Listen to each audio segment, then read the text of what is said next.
Opinion. ಇವತ್ತು ನಾನು ನಮ್ಮ ಕರ್ನಾಟಕ ಕಾಲೇಜ್ ಈ ಪ್ರಾಣಿಶಾಸ್ತ್ರ ವಿಭಾಗದ ಸಂಗ್ರಹಾಲಯಕ್ಕೆ ಭೇಟಿ ಕೊಟ್ಟಿದ್ದೇನೆ. ಕಾಲಕ್ಕೆ ಭೇಟಿ ಹಾಕ್ಕೊಂತಿದ್ವಿ, ಆದರೆ ಈಗ ಕಳೆದ 20 ವರ್ಷದಲ್ಲಿ ತದನಂತರ ಭೇಟಿ ಆಗಿದ್ದೇನೆ. ಈ ಸಂಗ್ರಹಾಲಯ ಅತ್ಯುತ್ತಮ ಅಚ್ಚುಕಟ್ಟಾಗಿ ಕಾಯ್ದಿಟ್ಟಿದ್ದಾರೆ. ಅಲ್ಲದೆ ಬಹಳಷ್ಟು ಸುಧಾರಣೆಗಳನ್ನು ತಂದಿದ್ದಾರೆ. ಅದನ್ನು ನೋಡಿ ನಾನು ಬಹಳಷ್ಟು ಆನಂದ ಪಟ್ಟಿದ್ದೇನೆ. ಇದು ಒಂದು ಧಾರವಾಡಕ್ಕೆ ಗೌರವ ತರುವಂತಹ ಸಂಗತಿಯಾಗಿದೆ.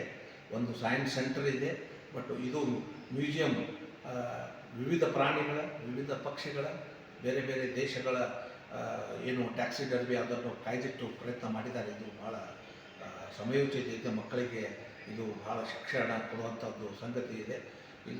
ಇದಕ್ಕೆ ನಾವು ಇನ್ನೂ ಪ್ರೋತ್ಸಾಹ ಮಾಡಬೇಕು.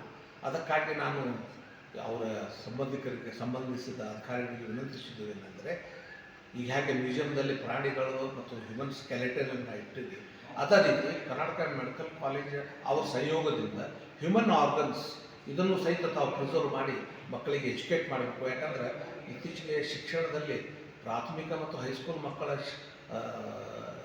ಪಠ್ಯಪುಸ್ತಕದಲ್ಲಿನ ಮನುಷ್ಯನ ಅಂಗಗಳ ಬಗ್ಗೆ ಪರಿಚಯನೂ ಮಾಡಿಕೊಟ್ಟಿದ್ದಾರೆ. ಅದರ ಬಗ್ಗೆಯೂ ಅವರು ನೈತಿಕವಾಗಿ ಆ ಸಂಬಂಧಿತ ಅಂಗಗಳನ್ನು ನೋಡಿಬಿಟ್ರೆ ಅವ್ರಿಗೆ ಇನ್ನೂ ಭಾಳ ಹೆಚ್ಚಿನ ಜ್ಞಾನ ಬರ್ಬೋದು, ಆಳವಾದ ಚಿಂತನೆ ಬೆಳೀಬಹುದು ಅಂತೇಳಿ ಇದಕ್ಕೆ ನಾನು ಭಾಳ ಶುಭಾಶಯ ಕೊಡ್ತೇನೆ.